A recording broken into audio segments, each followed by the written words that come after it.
Lauren was never one of those people who seek the spotlight. She always kept to the sidelines, observing more than she spoke. And perhaps because of that, she ended up occupying an invisible role within her own family since childhood. At 34, she had built a stable life. She worked as a financial analyst at an investment firm, lived alone, drove her own car, and could afford to travel once or twice a year. She owed nothing to anyone.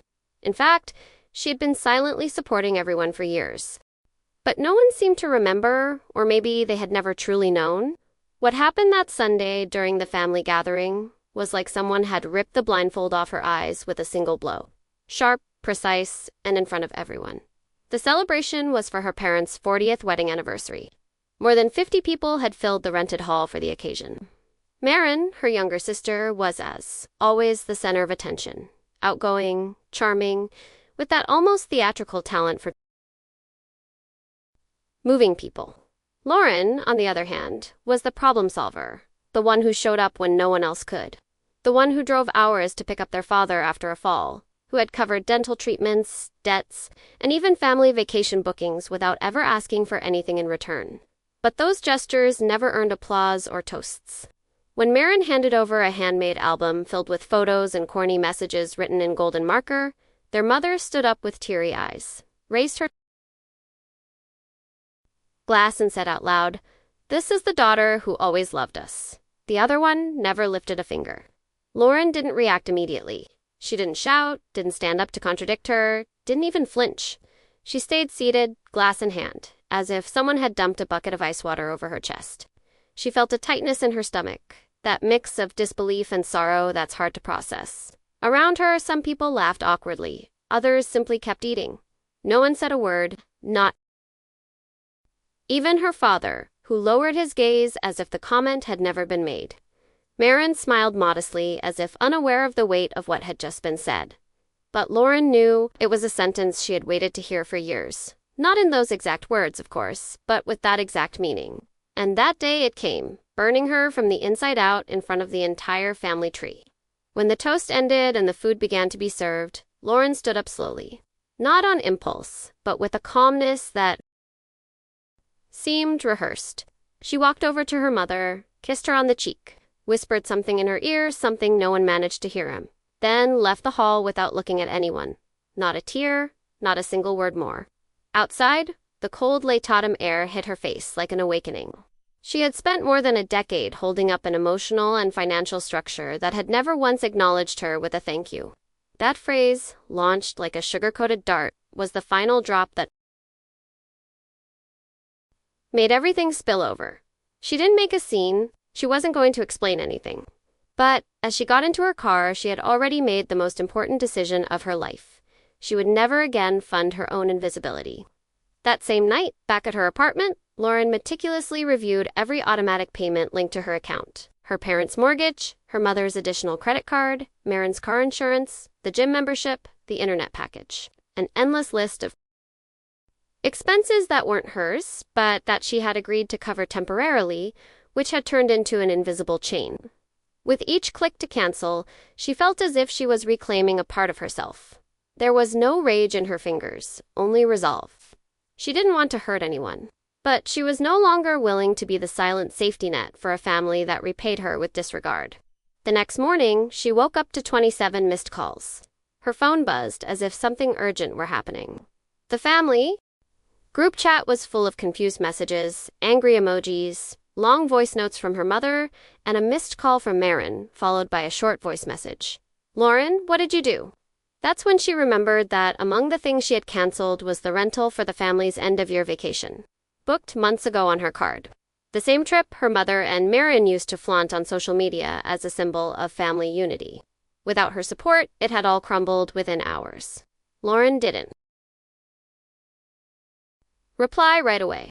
She took a long shower, made some coffee, and sat by the window as the messages kept coming in. For the first time in years, the chaos didn't belong to her. She felt a strange mix of relief and sadness, like losing something that was never truly hers. By mid-morning, she decided to respond to Marin. She sent a simple voice message. "Now it's true, I never lifted a finger." Silence. Then a single checkmark. She knew in that instant that her sister had listened to the whole listening but had nothing to say. There were no insults, no shouting, and that felt more revealing than any overreaction. It was as if the emptiness she had felt for years now hovered in the air, tangible, impossible to ignore. That same day, she began receiving calls from unknown numbers.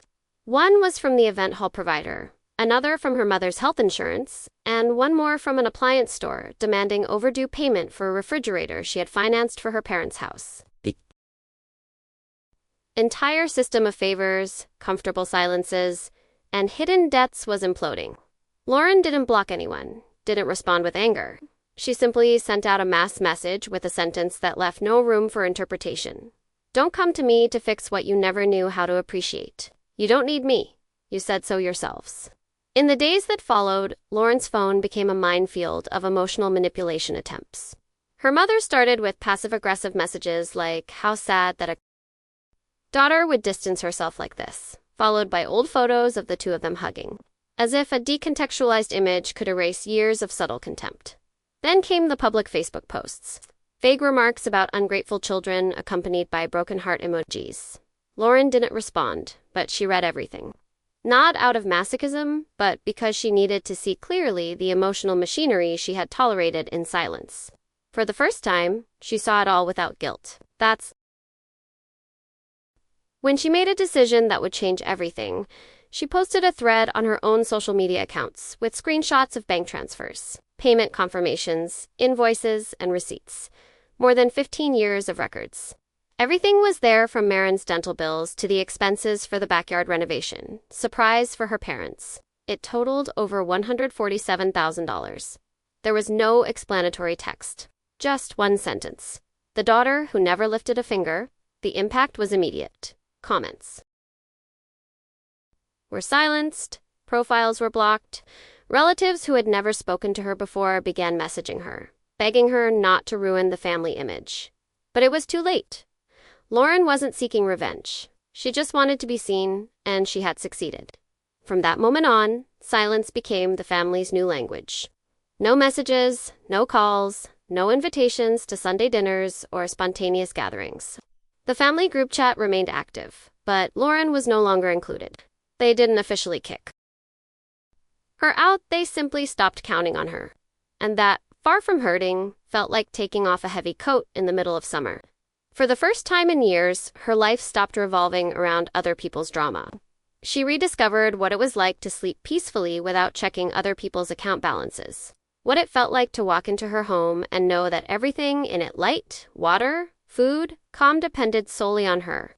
As the weeks went by, Lauren began noticing small things she had never had the time or energy to see.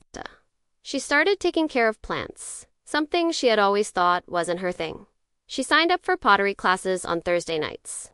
She allowed herself to say no without having to justify each refusal. And most importantly, she stopped feeling guilty for choosing her peace. Some acquaintances asked if she missed her family. She responded with a gentle, sincere smile. "Not really. What hurts are the memories of who I was when I was with them." Because deep down, what had been hardest to let go of wasn't her mother or Marin. It was the version of herself, who believed she had to be indispensable to be worthy of love.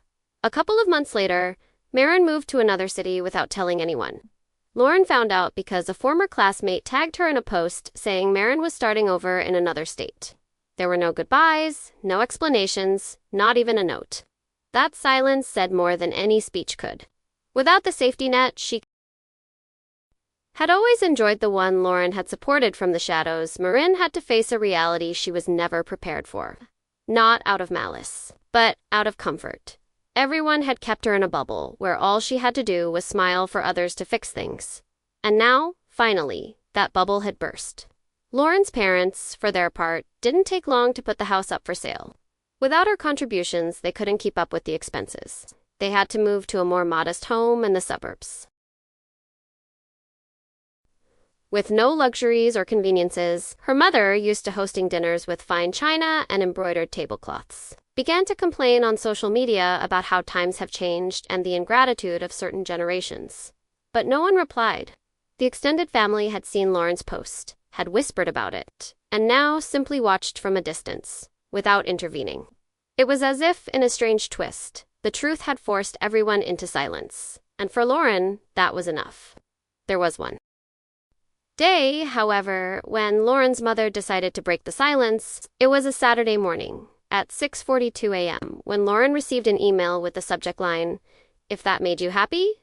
There was no greeting, no sign-off, just 3 paragraphs of veiled reproaches, where her mother talked about how she had had to learn to fend for herself, how disappointing it was to see a daughter become a stranger, and how unnecessary it had been to expose them publicly. Lauren read it without haste, with the serenity of someone who no longer needs to respond to close a wound. She didn't reply. She moved it to a folder labeled Memories and went on with her day. Because she understood that this was the final form of control, making her feel guilty for no longer being useful. That afternoon, Lauren went for a walk in the park she used to avoid on Sundays, because it was always full of happy families and fathers holding their daughters' hands. But that day was different. She sat on a bench with her iced coffee, and for the first time, she didn't feel that familiar sting in her chest that used to hit when witnessing genuine affection. She didn't feel envy or sadness, just a new sensation, hard to describe, but close to peace. A peace that didn't come from being right or from being validated. It came from knowing she was free. Free from carrying stories that weren't hers. Free from constantly proving her worth. And most of all, free from chasing love, where only conditions existed. Lauren had never been one to cry in public, but that afternoon, as she watched a little girl trip and her mother rush over with a mix of fear and tenderness, something loosened inside her. It wasn't an outburst, just silent, almost respectful tears that fell down her cheeks uninvited. She wasn't crying for what she had lost, but for everything she had never received and still managed to build within herself. Because in the end, she had become her own support system, her own voice, her own mother, and that awareness, though painful, was also her greatest triumph. Learning to let go not just of people, but of the version of herself that bent over backward to be loved was the deepest form of self-love she had ever experienced. With time, Lauren reorganized her life without the family as its center. She redefined her circle of trust, built new friendships rooted in authenticity, free from the burden of having to fix anyone's life. Sometimes people would tell her she was too reserved or that she seemed to have it all under control. And she'd smile, knowing that behind that calmness were years of silent heartbreaks. Nights crunching numbers so others wouldn't feel lack. Decisions made out of love that were never acknowledged. But she no longer needed them to be. Because she understood that not all debts are financial. Some of the heaviest ones are emotional land. She had finally paid hers in full. Nearly 9 months passed before anyone from her family reached out to her, literally or metaphorically. It was her father. He showed up one afternoon, unannounced, with a bag of sweetbread in hand and a look that mixed shame with resignation. He didn't ask to come in. He just said, "I didn't know all of that. I wish I'd known sooner." Lauren listened from the doorway, her heart pounding but her body still. It was the first time her father had acknowledged anything. Not a full apology, but a small gesture of humanity that had been denied to her for years. She thanked him for coming, offered him some water, and they talked in the hallway for 20 minutes. They didn't fix the past, but they didn't deny it either. And that was enough for both of them. After that visit, nothing changed dramatically, but something did settle within her. She never spoke to Marin again. Her mother kept posting veiled messages online, as if time hadn't passed. But Lauren no longer felt the urgent need to defend herself. She had found a strange balance between distance and closure, a kind of peace that didn't depend on a big final conversation or on everyone understanding her side. It was a peace born from living with coherence. Every decision made since that day of the toast, the silence, the withdrawal, the boundaries had given her back something she hadn't even realized she had lost: the right to exist, without having to justify her place in the family.